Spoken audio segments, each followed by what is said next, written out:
Hello, everyone, and welcome to the vlog, and welcome to my humble abode where I am filming this vlog right now.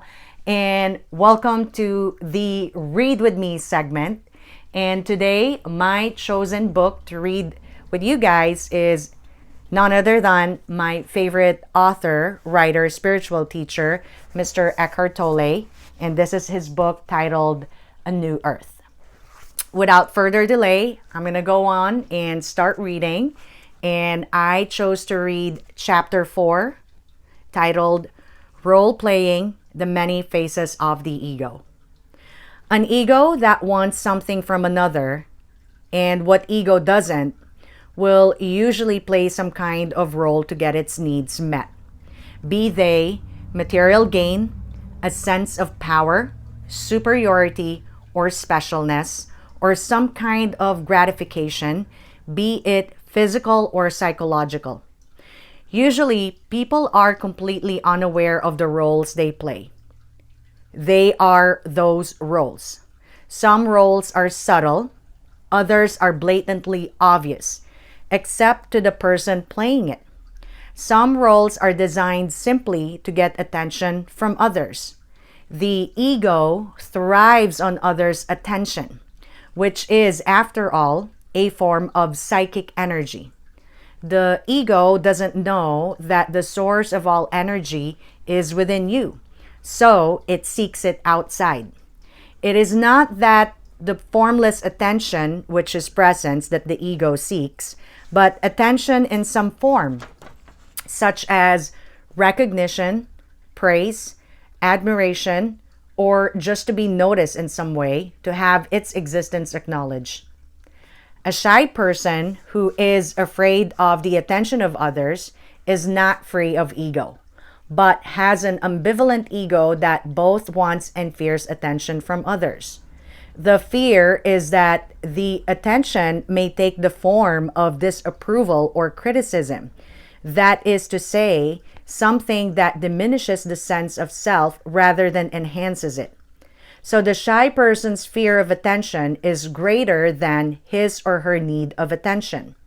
Shyness often goes with a self-concept that is predominantly negative, the belief of being inadequate. Any conceptual sense of self, seeing myself as this or that, is ego.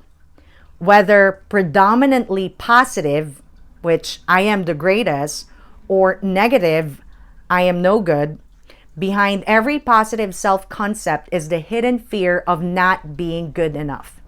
Behind every negative self-concept is the hidden desire of being the greatest or better than others. Behind the confident ego's feeling of and continuing need for superiority is the unconscious fear of inferiority. Conversely, the shy, inadequate ego that feels inferior has a strong hidden desire for superiority. Many people fluctuate between feelings of inferiority and superiority, depending on situations or the people they come into contact with. All you need to know and observe in yourself is this: whenever you feel superior or inferior to anyone, that's the ego in you. And that's the start of this chapter, and one of my favorite chapter in this book, because if you may have seen my other videos, I talk so much about Mr. Eckhart Tolle's materials, and the very first book that I read is The Power of Now.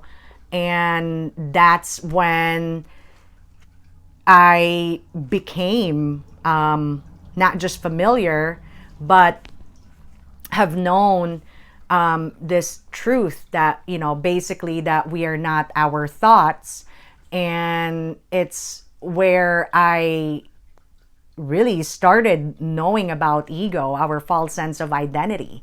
And what's funny is back then, when I hear the word ego, it just, for me, I think about someone who has superiority complex, who thinks that, I'm the best, and I never really thought about ego in like, someone who's shy or an introvert or doesn't want the spotlight. You, like I said, you just think like, an ego is someone who, a picture of someone who just, is always bragging about themselves, superior, I'm better than you, and always loud. But it was so interesting to learn that an ego is basically, according to at least, like Eckhart's interpretation and how he uses the ego in his materials, is your false sense of identity. It could be inferior or it could be superior. And one of the things that he said that I actually really, really love is, if an ego cannot be superior, it would be happy being inferior. And an example of that would be, if it can't be superior, it would be happy to be inferior. Example would be, you probably met people in your lives who have the poor me, look at me, poor me, I have these problems. Or one example that Eckhart shared is like, if you say to someone, oh, I'm facing these problems, and this person with an inferiority type of ego would say, oh, you have problems, well, listen to me, I have more problems, or my problem is like, worse than your problem. And as time goes by, as I start to go deeper and start to notice the ego in me, and of course the ego in other people as well, I also learned about, all of you guys must be already familiar with this type of ego, which on social media, one way or another, you have witnessed someone do this, or you probably have done this, because I know that I myself have done this, which is the humble brag ego, or the altruistic, like generous and philanthropic. I don't know if that's a word, but someone who's, a philanthropist, and anytime that this is something that we want people to see, or we want to show people, whether it's a picture of someone very superior or someone inferior, that is ego, that is your false sense of identity. And to me, that was very helpful to know, because that has allowed me to really look at myself and spot and see and observe and witness when I am wearing one of these costumes, whatever costumes that I have been conditioned or taught, to wear in the last 38 years of my existence in this world.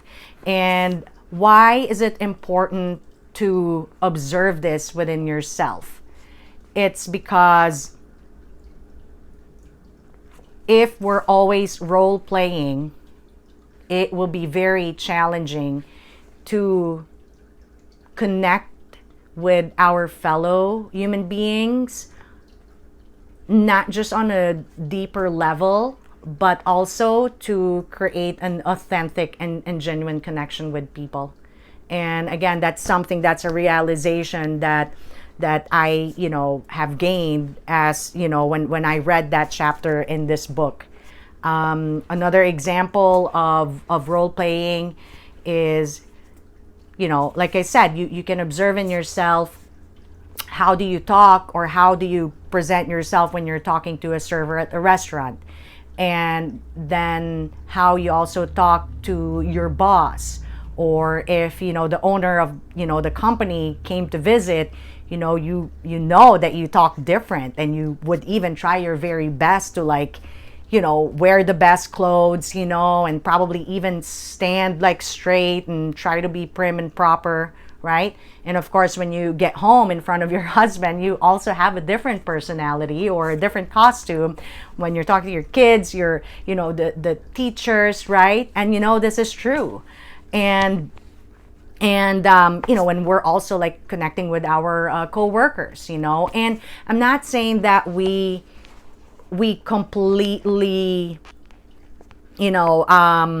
eradicate the basic etiquette or gestures, or even small talk that we do with with other people, because I think it's not an ideal thing to do, because we might end up not having an opportunity to even like start a connection with with another person, because everybody is different. Of course, if someone wants to talk to me about the weather, and I would still engage in that. But now the difference is that there's an aliveness and alertness in me that wants to be intentional and truly wants to present the most authentic side of me as much as I can.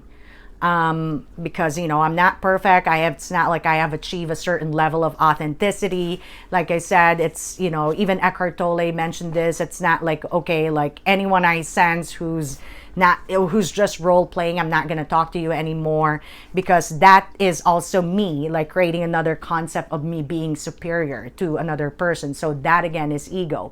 But just recognizing when you're being egoic and recognizing the ego in somebody else, I think is enough. And you can still engage on that level of connecting with people. But I truly also do believe that at the same time you can start incorporating that kind of presence where it definitely comes from within. It's not judging the person you're talking to, and there's no expectation of how they should talk, or how they should present themselves.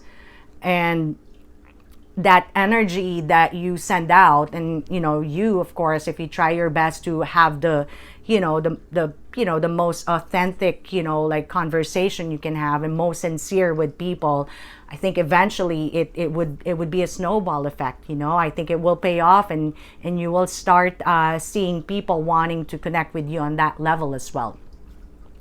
I remember, I forgot whose teacher said this, but I remember this spiritual teacher said something like, people actually want you to be yourself so that they can be themselves. I think that's just really beautiful. And it's true. I think most of us, we already have this assumption that this person might want us to like talk or present ourselves a certain way. And so based on our, perhaps for the most part, like false, assumption, we act on that.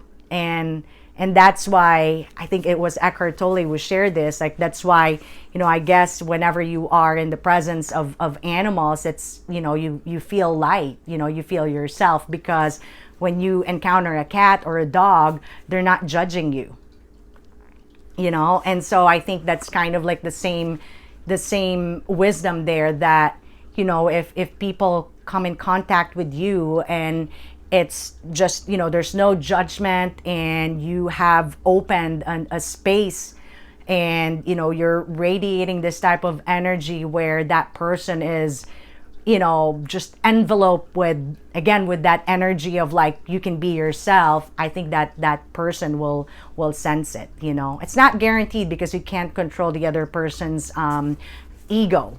But I know that in a situation where someone says,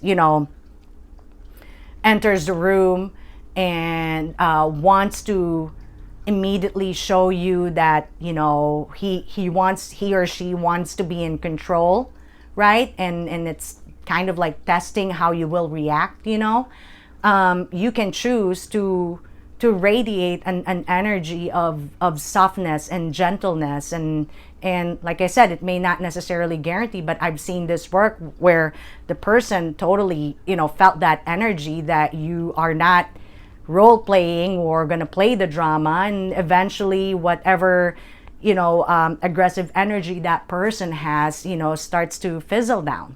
And I've definitely seen that work. But yeah, so that is just a small portion of the subject about or the topic about role playing. But yeah, I think the main takeaway is how you can start observing. Again, this is not, make sure that you are doing this practice in the kindest and most gentle way, and this is what I love about Eckhart Tolle, because this is a journey that does not involve like certain set of rules. There's no condemning, there's no condemnation, there's no, like right or wrong. It is a journey within, a journey to, going back home to your pure essence. And it's a process of shedding off, or, what's the word that I'm thinking right now?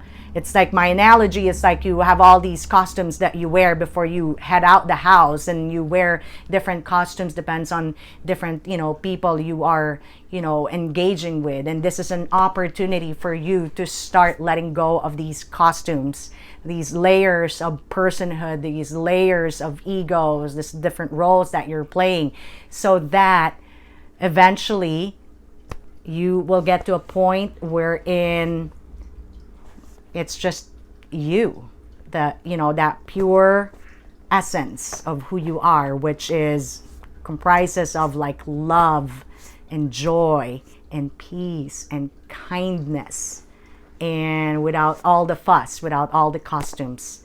And again, I'll end this video with that beautiful wisdom from the spiritual teacher. I can't remember who, but remember, people actually wants you to be yourself so they can be themselves. Thank you for sticking with me once again today, and I really had fun sharing with you this wisdom from my favorite teacher, Eckhart Tolle. Again, the book is called A New Earth. And until next time, peace be with you all.